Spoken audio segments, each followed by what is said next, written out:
The reason mapping is really important to us, maps are important to us, is because they're actually really connected to some of the other things that are really important to us, like storytelling and open data, those kinds of things. And Andrew Hill, who's going to speak to us in a minute, is someone who his work is devoted to kind of democratizing the process of telling stories with data online. And so that's really exciting to us. Andrew is the senior scientist at CartoTB. He also teaches at the Tisch School at NYU. It's my pleasure to introduce Andrew. Cool. Hi, everybody. That was a really nice introduction. Thank you very much. I'm really excited to be here. This is a really cool conference. I've been really excited about giving this talk for a while. I'm going to skip my introduction about myself. I'll tell you about that over coffee. I want to jump right into maps because I have something like 500 slides I want to show you. So, about a little over 3 years ago, I started working for a company called Visuality. Visuality, our goal was to work on projects for the environment, conservation, biodiversity, and we work with scientists to open up their data and tell stories about it. The challenge was that as a scientist, I was actually a biologist for a long time, is that oftentimes your data looks like this. This is the visualization that you make at the end of doing some scientific study. And the problem with that is that then you try to talk to other people about why that's important, and you look deep in their eyes and it looks something like this. So at CartoTB, we worked on a lot of projects, and they were pretty diverse. We branched out more than just biodiversity and conservation. And if you look at our website, you can still see a portfolio of the things that we worked on. But one thing that you'll notice is that something like 8 out of 10 projects that we worked on primarily used a map. The map was the primary interactive tool, the primary data delivery tool, the primary communication tool. Things like this. This is a project we did with UNEP WCMC called Protected Planet. And we took this database of all the protected areas in the world and built this interface around them. So I need to take a sidestep here and ask the question, why maps? Why were we using maps so much? Anybody know what this is? Better question. Anybody know how old this is? Some estimates somewhere around 5,000 years old. And this is actually a map of the stars with a home in the middle and other places you want to get to around the edges. So actually it's a road map, right? So road maps have been with us for 5,000 years, and they're actually with us so much more right now. This is a map I love to show when I talk in New York, because in New York City, when I'm moving around the city, I use the subway all the time, and there's this thing about moving around on the subway is that you're always in a rush. I have no idea why, but whenever I'm going into the subway, it's so urgent. I'm always about to miss that train, and when you're moving down the stairs into the subway, you're often passing somebody, and that somebody is sometimes going really slow. And when you finally get around them and you look, oftentimes they're looking at their phone. And let's say like 70% of the time, they're looking at their phone. And of that 70% of the time, some proportion of that time, they're sending a text message. Fine, free pass, I don't care. Some other percentage of the time, they're looking at a map. And that's when I'm like, wow, that's so interesting, because here they are actually existing in the space. They're there, they're about to enter the place they want to go, yet they're so engrossed with this map that's telling them something about reality. But when you look at it, there's actually no reality in this map. That's the really clever thing here. There's no image, there's no reality. This is actually a giant data visualization problem. So what Google does here really effectively is they show you reality in a way that you get engrossed in it, so that you can move down those stairs so engrossed in the reality they're showing you, instead of just moving around the corner to see the subway in front of you. So what Google actually does really clever here is it isn't a giant data visualization problem. It's giant data, and they remove most of the data and show you just what's important. And so in mapping, the things that are important when you show a map are things called salient features, right? So just the little bits that are the waypoints, so that you look at it and you recognize it as reality. So if you look at something like a basic map, right? You have home and you have the pool that you want to get to because it's warm out. Maybe I should have picked a more seasonal problem, but the salient features of this map, if you actually know this place, you can remove the labels completely, okay? And you still know that defines the place that you actually exist in the pool you want to get to. That's really curious. Anybody know who this is? Yeah. Oh, so I have some. Okay, so those that you don't know, that's a character on Dora the Explorer. And so just like the person moving down the stairs looking at the map, I found this really curious. I found this really interesting. How are they able to give a cartoon to small children where they anthropomorphize a map? So he's dancing around and he's telling them things. And he's also a map that tells them about the space that this story is going to unfold in. And actually, I realized something looking at this video another time last night, is he's actually dancing on a map. Okay? There's so many pieces of complexity here that this young child actually gets. Okay? And this map tells things that are important about the story that's going to unfold. Okay, so we're going to move today and we're going to travel across this place. We're going to hit this bridge and there's going to be some challenge that we have to face and we have to fix it and all that. And I started thinking about, like, why is it that we do that to children? But actually, I started thinking maybe we're doing it because we're training them how to use a map. And then I started thinking, no, maybe it's the other way around. Maybe children are maybe their brains are really good at getting the map already. Maybe if we give them the salient features, they get it. It has this basic metaphor of place, and they're able to apply it to things they already know. And if you think about it that way, the basic map becomes this amazing tool that you can start laying on other metaphors to tell lessons. Things like distance, scale, cardinality, directionality, geometry, symbology. And that's just the basic map that I have here with some basic features, just the salient features. But if you start with just those premises, you can start adding on a lot of other building blocks and start telling much more complex things. Okay, here's another map that I quite like. So this was made by an artist, and her name's Becky Cooper, and she moved around Manhattan, and she had these self-addressed envelopes with pieces of paper, and she gave them to random people, and she asked them to draw Manhattan and then send them back to her. So this is one of the pieces. It's a book. You can find it on Amazon. And this is one of the pieces that was sent back to her. And I really like it because it really highlights the salient features. Okay, here's Manhattan. The outline looks good. There's Broadway. There's Central Park. And then the author is actually trying to give me some lessons, some information. And I think it's really interesting. So you can see that in the top, stayed here, it was okay. And then in like the middle, maybe like Midtown or East Village or something, I stayed here, it was the best. Okay. Oh, that's awesome. So now I'm learning things about New York. That's great.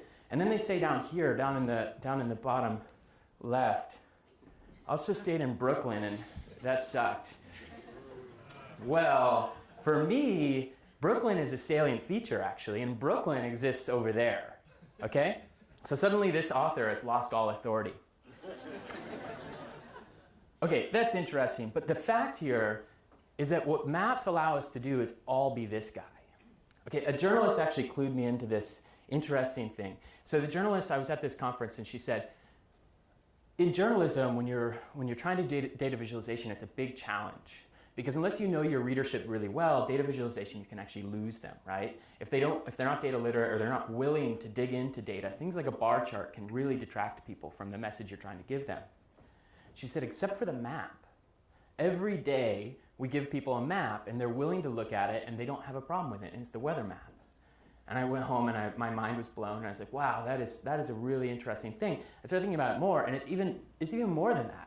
It's not that they look at it and they're okay with it. They change their behavior by this map, right? In New York, I look at it and I decide whether I want to wear a raincoat or if I want to bike to work or I want to take the subway, and I change my entire day and possibly my entire week and possibly all my travel plans for the entire month or year based on these types of forecasts, right? So these maps are an incredible tool to communicate. That's the basic message here. And in Visuality, we used maps, and this is another project that we did, to try to give people data and let them dig into it and try to get messages, right? In the process of building all these projects, we learned that maps are actually really hard. To be the weatherman is really challenging for most people because maps are challenging. So we started a totally new company to try to solve that. And the new company is called CartoDB. And we build a tool that tries to make it easy for other people to make maps. So you have data and you want to communicate it to other people that don't know what that data is. So I wanted to show you a couple things that people can do once they have the ability to map data. So this is a project that was started a few decades ago. And the original output of a group of scientists, they got together and they said, we need to map the world's forests. And this was the product, actually. It's a map. You can still see it hanging on an organization called WRI, World Resources Institute in Washington, D.C. And it's a nice poster, and it's a nice data set that you can actually still look at and get some good information about, and it maps the world's forests. So some years passed, and they decided it was time to update it, because there's a real problem with mapping the world's forests like that, and that's that the forests change, right? And they change for a lot of reasons, and they change really fast. So things like forest fires and deforestation, human encroachment, flooding, all sorts of things. So they came to us and they asked, how can we take data? We have some data scientists, and they're producing new data about deforestation every 2 weeks. They're reading a bunch of satellite data, and they're detecting changes on pixels and getting information about where deforestation is happening. And they said, we want to give this to people so that people can extract the stories from it. We can't tell all the stories that are actually hidden in this data. And so we helped them do that, and we built a map. And so a map is what they had before, but the real key to this map is actually the change, right? I said the problem with the map they had before is that forests change. So how do we actually show people forests changing? So this is 7 years of deforestation data. You can go to the map, and you can zoom into any area, and you can play that back over time. Okay, and so this is updated every 2 weeks or so. And so when things happen in the world, you can go find out how they're affecting the world's forests. So right after we had this working, we started digging into it. And there's been a lot of different stories that have been told with this data now. But I'll just show you this one. It's nice and simple. So we actually took the data set from a project I showed you a few slides ago. So this bluish blob is a protected area. And in that protected area, you'll see there's a couple pink blobs. And so there's some deforestation happening. And that can happen, but you don't expect too much of it in a protected area. So in early 2011, there's nothing alarming there. But then midway through the year, you start seeing this pink streak, right? And then the year goes on, and it gets worse and worse until 2012, and there's a big chunk of the protected area that's now deforested. And so we started asking, okay, what just happened there? All right? And so the really great thing about having a tool like this, a map, that you can zoom in, you can find the areas of interest, you can play things over time, is that we can just zoom in a little bit further. And so if you look at this pink blob now, in the upper left corner, you'll see there's a little blotch. All right, that's interesting. So we went a little bit further, and we located where this was. We did a little bit of online research, actually very little. It's on Wikipedia, and it's a dam. So there's a dam that was built, and they started flooding water in 2011, and it backed up the valley into the protected area and took out a lot of forest. So now they do this, so whenever there's forest fires that you hear about in the news, they'll take this tool and they'll quickly overlay data sets like mining concessions or palm concessions and find out companies that may be responsible for the forest fires that are affecting people's breathing air and a lot of other things. So that's really powerful. I'll show you a couple other things that users of our tool are making. Here's a simpler one. This is a data set from Yelp. And what the person did here is they just tried to extract who was a tourist and who was a local. Okay, so this is Las Vegas. Twitter started using our tool. So Twitter had a challenge because a lot of really important things actually happen or are discussed on Twitter. I'll show you one. This is the release of Beyonce's album. Okay? But early this summer, they had a new challenge because they knew that during the World Cup, they were going to be an important place for conversation happening. And if you talk about the impact of Twitter, one of the things that you can say is a number. Okay? So during this game, there were 35 million tweets. Wow, that's huge. That's imperceptibly huge. 35 million. What is that? So instead, to engage people and show them just how big this was, they put it on a map. And they put it so that you could play it over time, and they linked it back up with the key events of games. So here, nobody's talking about Germany in Argentina or South America, and then Germany scores a goal against Argentina, and a lot of red blops start happening, and people are angry at Germany. Or this one I find really interesting. These are people on Twitter mentioning sunrise. Okay, I'm going to zoom into the US here. I really like this. The drunkards on the West Coast.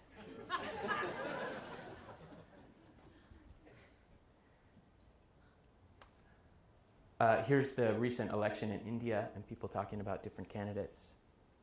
This one I filmed on a train, so it's a little bit slow, but this is discussions about Ebola. And I'm going to zoom into Texas.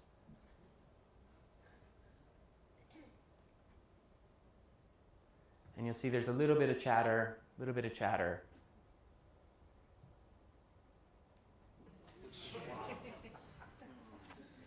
Okay, so Twitter started using us to tell these little stories. Here's a data set I really like because it shows kind of the power of just using a map to make a hypothesis. So here is a single snowstorm in Chicago. And in Chicago, they put GPS devices on all their trucks. And so we took this data and we dumped it in the tool. And what you see is a really interesting pattern. They're only on the main roads. And I was like, why are they only plowing the main roads? What poor people have to live in these other neighborhoods where they don't plow. And so I asked somebody from Chicago, what's going on there? And he said, yeah, it's true. The policy that they plow by is they only plow main roads until the snow stops, and then they start moving into these neighborhoods. And you can see it right there.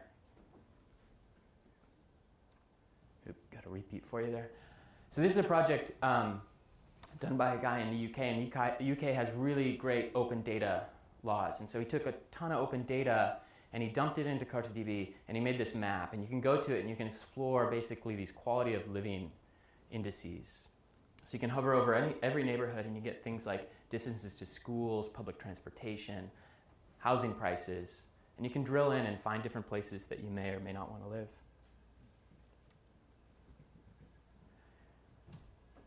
This is a map that was created by actually an old friend of mine who's a scientist in Belgium, and they did something really neat. So they had put GPS devices on a bunch of seagulls. And when you're a scientist, this is really great when you're a scientist and you do something like this because you really want to communicate it to the public. And to just put GPS devices on seagulls is a hard thing to communicate why you do that. But what they did is they extracted the movement of one seagull and they named him. His name is Eric the Seagull. You can Google this and you can find a lot more information about this. So this is a little story they told about Eric the Seagull. And so I really like it because the story is so simple, but it makes so much sense when you see the map. So early June is green, and then as it gets more red, it's later in the summer until it's late July, which is full red. And so what happened is Eric is this roaming bachelor early in the year, and you can see he's flying quite great distances. And then partway through the year, he finds a mate and he has a nest and he raises a family on the coast. And you can see it right there. So they took their data and they did a couple different visualizations with it. So here's one that tells less of a story, but it's quite interesting, more artistic. And this is the same data from the same seagull. Or this one, they wanted to show a comparison between two seagulls.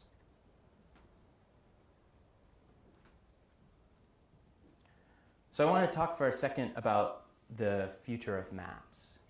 Because I think that the world that we live in is so influenced by our understanding of maps that have happened in the past, okay? So I've kind of misled you by giving you this metaphor of the weatherman and a map. Because we don't even get the weather like this anymore. We get these hyper-personalized weather reports. And just like we get the weather report, maps aren't static anymore. We have this ability to change and update and modify maps very fast and for anybody. So a few months ago, there was a hackathon. And one of the outputs of the hackathon is they were really interested in how Google treats disputed areas around the world. So if you didn't know this, Google this or check out the link that I have here. They document all the different disputed areas in the world. And they show you how Google shows the border of that disputed area in the United States versus different places in the world. Okay? So if you didn't know this, Google will actually redraw that border based on where you're looking at a country. So we're not looking at the same map as somebody, say, in Russia or in China. Okay? The borders actually change. So maps aren't static. The same thing actually happens when you or I look at a map. So they collect a lot of different information about your search history, restaurants you like, the parks you go to, and they change completely the points of interest that you put on a map. Okay? So now I'm guided by different salient features than you are. So how is that actually affecting my life that this map is changing? That's actually a really powerful tool. And so at our company, we started looking at that and we said, actually, that's a really powerful tool that you can use for a lot of good purposes, right?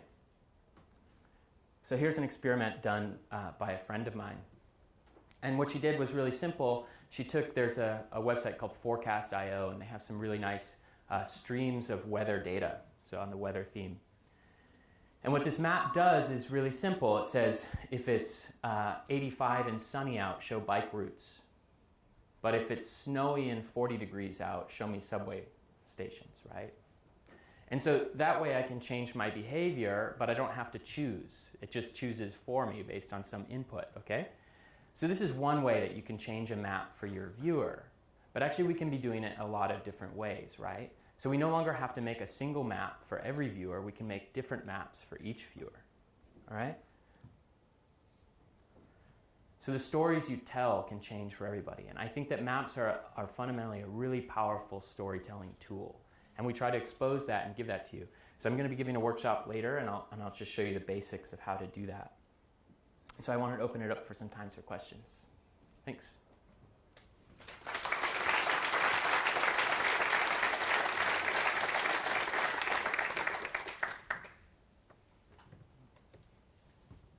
Don't be bashful.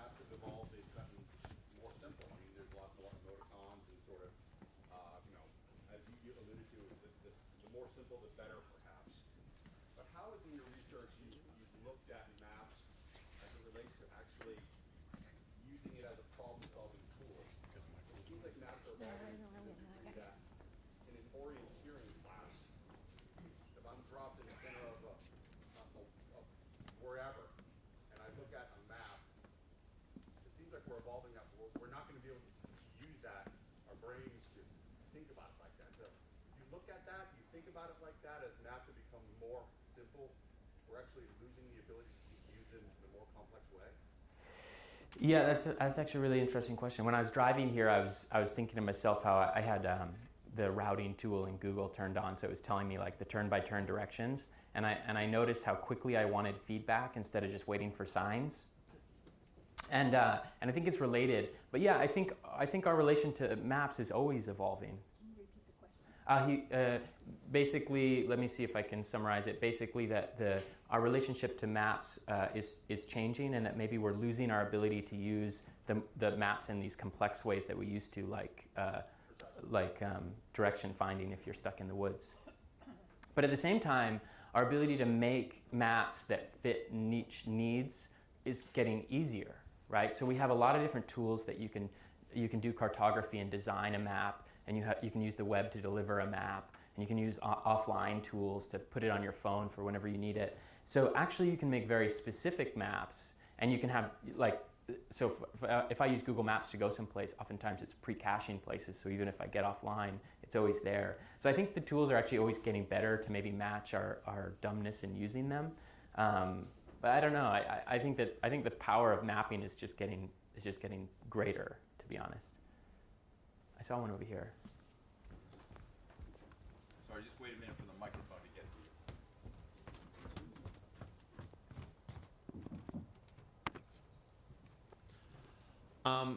Has there been any studies about doing maps in environments like, I don't know, like space or oceanography or something like that, where topology isn't necessarily a decent reference point anymore, where you exist much more in like a three-dimensional space? Yeah, that's interesting. It's kind of a field I don't follow too closely, but people do mapping of the moon and of Mars and other places, and even the solar system quite often. And of the deep sea, there was just a study that they used the new satellite launched in the EU, which is the primary mission of this satellite is to monitor the ice caps, but it actually has a different bandwidth than we used to have access to. And so we used to know only mountains that were something like 2 kilometers high or greater, and this one dropped it down to like mountains that are 1.5 kilometers high or greater. And so now we have this ability, they like the number of mountains that we know undersea just like quadrupled. And so I know that people are actively mapping that stuff very, very hard right now, which is very cool. But I don't know about like ideas of what the salient features are for mapping undersea areas. But I think actually the purpose is totally different. When you're mapping someplace undersea, it's much more with a scientific goal in mind. You're actually using it to make some other conclusion that then you want to communicate. And the undersea features of mountains and things are just of interest, I guess, otherwise. Mm-hmm. There was one next to you. Hi. How important is the balance of just having, I guess the question is like, how many people want to explore data sets within a map versus how many people want to be guided through that experience? And what is the balance there of, because there's still an element of storytelling, but Yeah. Sometimes I find when you make an interface so open, people are frustrated and overwhelmed. So could you talk about that balance? Yeah, so that's something that, like the Twitter maps are a great example of. The Twitter maps, when you first see them, look like a giant burst of fireworks. And that can be really challenging for a viewer, and it can be really challenging for the author because the author actually wants a totally different message and very oftentimes a discrete set of messages. And so we actually work on tools that are much more about taking the hand of the viewer and guiding them directly to the things that you want to show them. So it's really interesting, the idea of a map and data visualization. So like what I said about Google Maps at the very beginning, maps are always this editorial. So you're always telling a story with a map. But then if you can combine it with other storytelling tools like narratives and actually have them working together, then they get really powerful. And so we explore those tools. And I didn't show you much of that here, but we work with the Knight Foundation to start exploring some ideas of mixing maps and narratives and maps and multimedia. And things like videos that the map changes based on where you're seeing the video playing through time and things like that. But that's when a map gets actually a lot more powerful, I think. Great. Thank you very much. Thanks.